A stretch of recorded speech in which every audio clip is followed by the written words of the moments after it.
From the center of the Americas to you, wherever you are, this is the End of Days.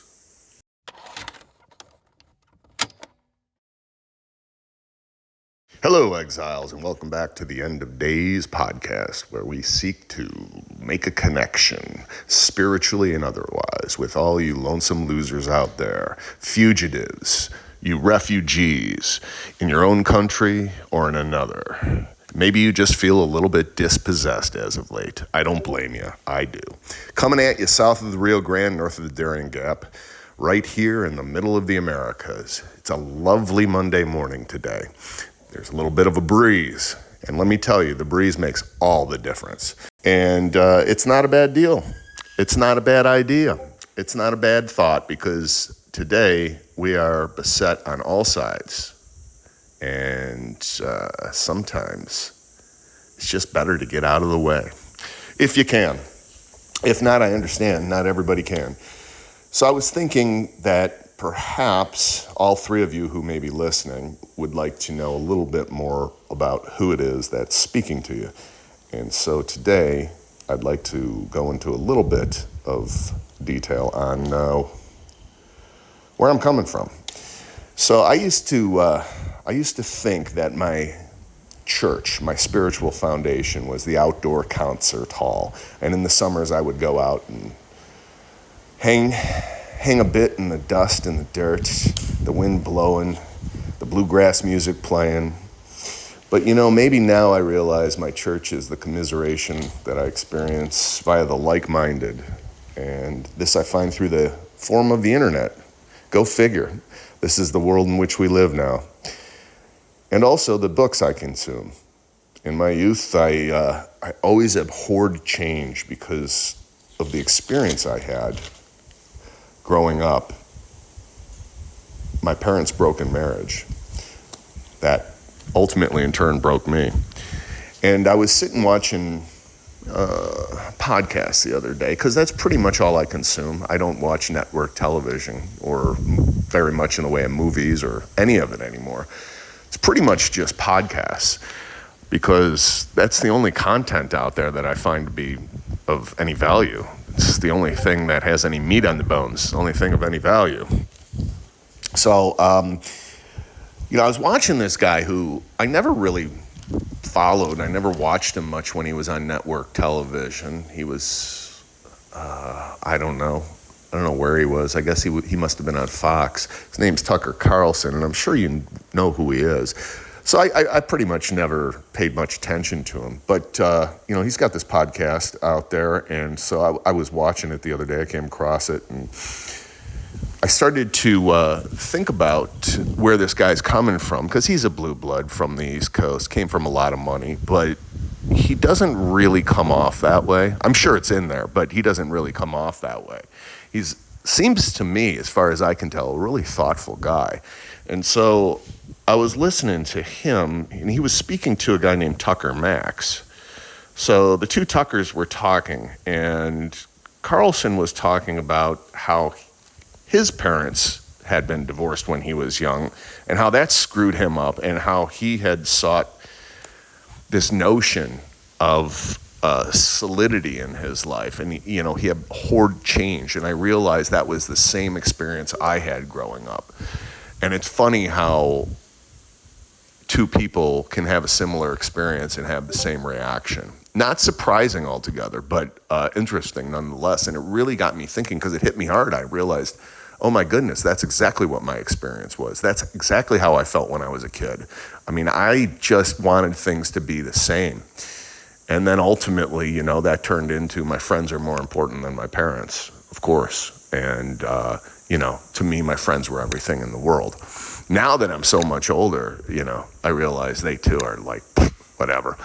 So most of those people I've left behind, and I have very few friends anymore. And that's fine.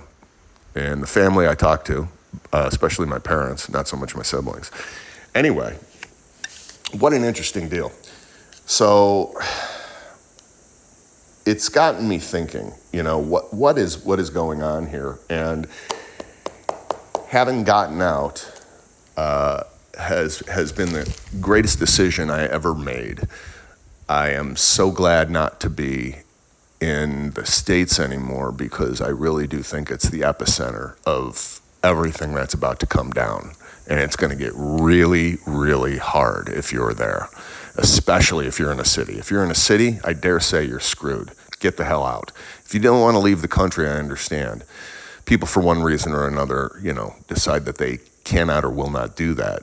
But get out of the city if that's where you are, because it's going to be a disaster. And when the shit hits the fan, and it's going to, you're going to have real problems getting food and everything else. So keep that in mind, kiddos.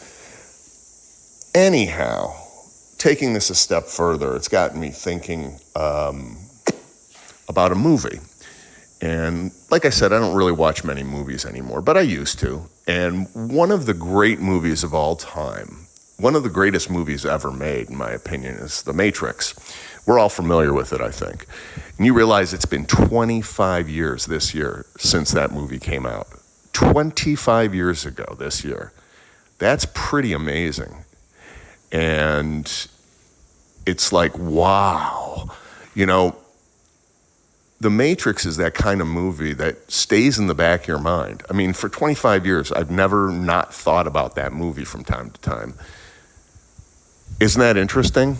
One of the things that I've realized, and I didn't say this first, somebody else said it, is that the movie The Matrix wasn't like science fiction.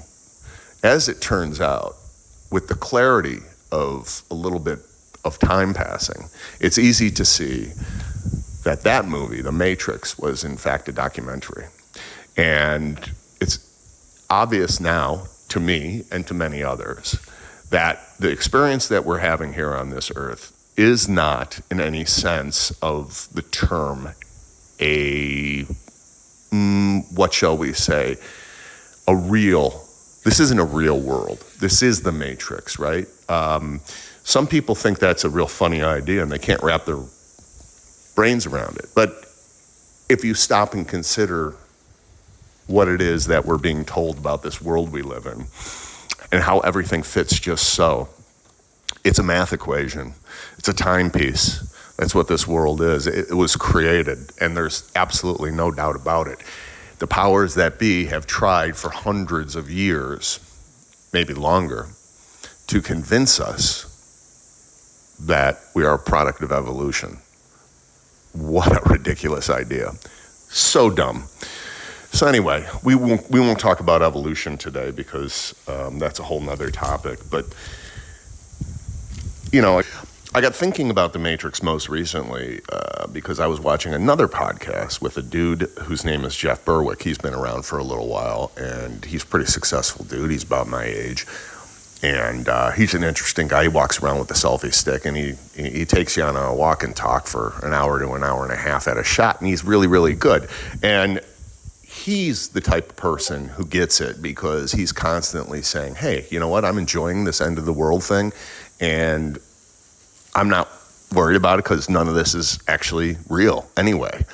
And that's right, people. Once you get to the point in your mind of understanding that this isn't real and we're all God consciousness, then you're ready to take the next step. That's what it's all about. It's getting yourself prepared for the next step, because the next world, baby, is going to be way better than this world. This place is awful. It really is awful. I mean, there's nice stuff. I'm not telling you there's nothing nice in this world. That wouldn't be fair. But on the other hand, there's a whole lot of evil. And this is what we're up against on a daily basis, essentially. And we can see that it's getting thicker and thicker, and that the powers that be are getting more and more desperate. They want to hang on to power at all costs. And they're going to start a war, a big war, World War III we call it. And probably nukes are going to be used if they exist. Kind of on the fence about that. But whatever they have, whatever weaponry they have, it's going to be pretty terrible. And you can see this is coming, that they want it so badly that it's for sure. And by the way, this was all preordained anyway. In the 1870s, there was a dude who was a Freemason, 33rd degree, of course, and he was an ex-Civil War general, and he had had written, I think in Morals and Dogma or something was the name of the book. Indeed, Morals and Dogma by Albert Pike. And he said that there's going to be 3 world wars. We've had 2, of course, and the 3rd one is incoming. So all of this has been part of their master plan. And this is what you have to realize, that we're just living out a play. And the powers of evil have been directing us for time immemorial, going all the way back to Babylon, Sumer, and the rest of it. Of course, there was ancient Egypt and on and on, the Roman Empire and what they did to Christianity. The whole thing has been twisted. And if you go back and realize that the teachings of the Christ, that is the truth, but the religion that took that on, namely Catholicism, totally twisted it, as all religions do. And that is the nature of a religion, because there are people in charge, be they priests or what have you, who want to retain power, and they act as gatekeepers. It's as though we need a gatekeeper? Come on. So we don't need a doorman, we don't need a gatekeeper, and all of this has been done unto us against our volition. And now we are finally waking up, at least some of us are, and it's time to embrace who we actually are and nurture the connection that we have, instead of trying to have someone tell us how it is. So I hope that makes sense. That's sort of what I've come to. And I've been on this journey now, for the last 7 years. I got out in 2017 and haven't looked back. I went back a couple of times. It's been 5 years since I went back, though, and I don't have any intention to return again. So I'm wondering, I would like to know if you guys, if anybody's listening here and they care to make a comment, do you agree that we are living in a matrix, or do you think this is prime reality?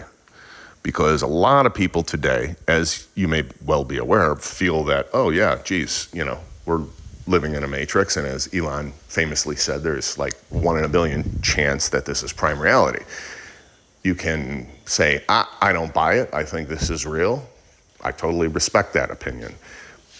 But I got to tell you, the deeper you go into it, the more questions you have, and the more it becomes apparent that something else is going on. So if you think that, you started as a single cell organism and that split, and then eventually you became a monkey and climbed a tree, and then you came out of the tree and went to the savannah, and then you decided to move to the city and get a job. If that's what you think happened over the last billions or so years, fine. I don't buy it. I don't buy it for 1 second. We are creations. So ask yourself, if we've been created, what does that mean?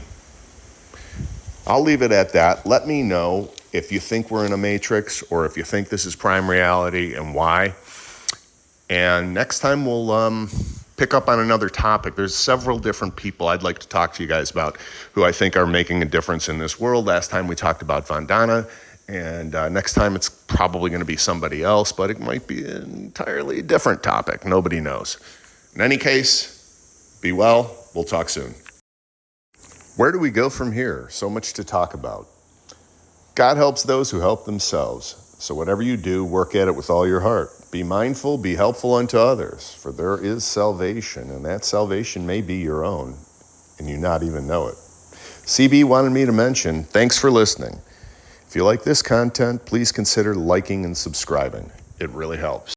Adios, and thanks for the fish.